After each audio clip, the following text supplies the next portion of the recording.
magsasalo-salo sa katawan at dugo ni Kristo ay mabuklod sa pagkakaisa sa pamamagitan ng Espiritu Santo.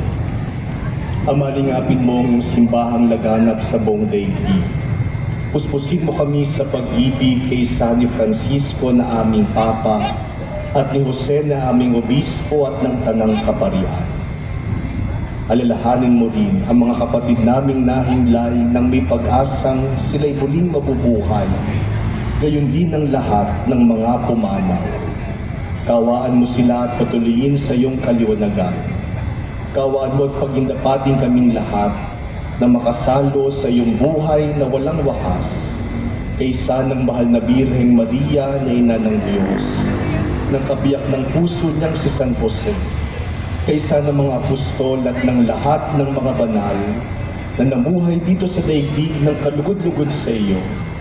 May pagdiwang nawa namin ng pagpupuri sa ikararangal mo sa pamamagitan ng iyong anak na aming Panginoong Jesucristo. Sa pamamagitan ni Kristo, kasama niya at sa Kanya, ang lahat ng parangal at papuri ay sa iyo, Diyos amang makapangyarihan, kasama ng Espiritu Santo, magpasawalang hanggan.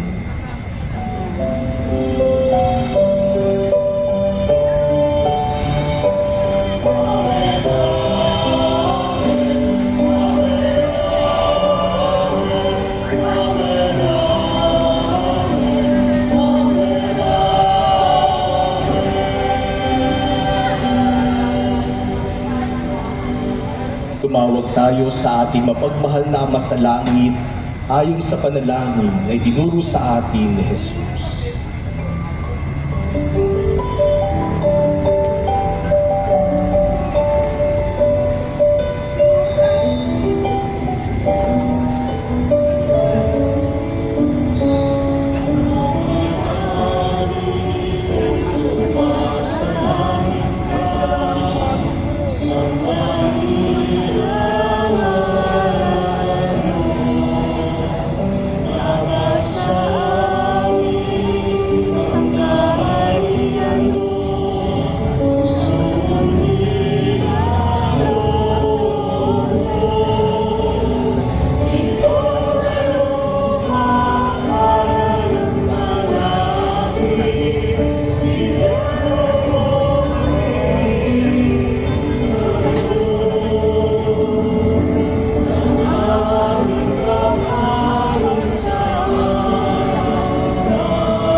Iadya mo kami sa lahat ng masama, Panginoon.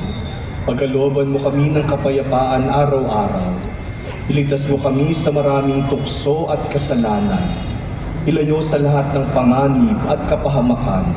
Samantalang aming pinananabikan ang dakilang araw ng pagpapahayag ng tagapagligtas namin sa Jesucristo.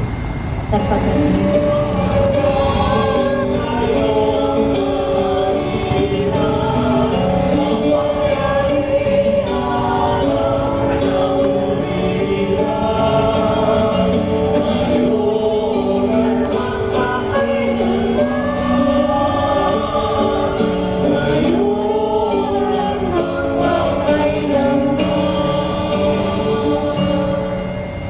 Panginoong Jesucristo, sinabi mo sa iyong mga apostol, kapayapaan ang iniiwan ko sa inyo, ang aking kapayapaan ang ibinibigay ko sa inyo. Tunghayan mo ang aming pananampalataya at huwag ang aming pagkakasala. Pagkalooban mo kami ng kapayapaan at pagkakaisa ayon sa iyong kalooban.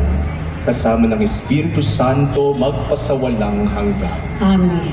Ang kapayapaan ng Panginoon ay laging sumainyo. At sumainyo rin. Magbigayan kayo ng kapayapaan sa isa't isa.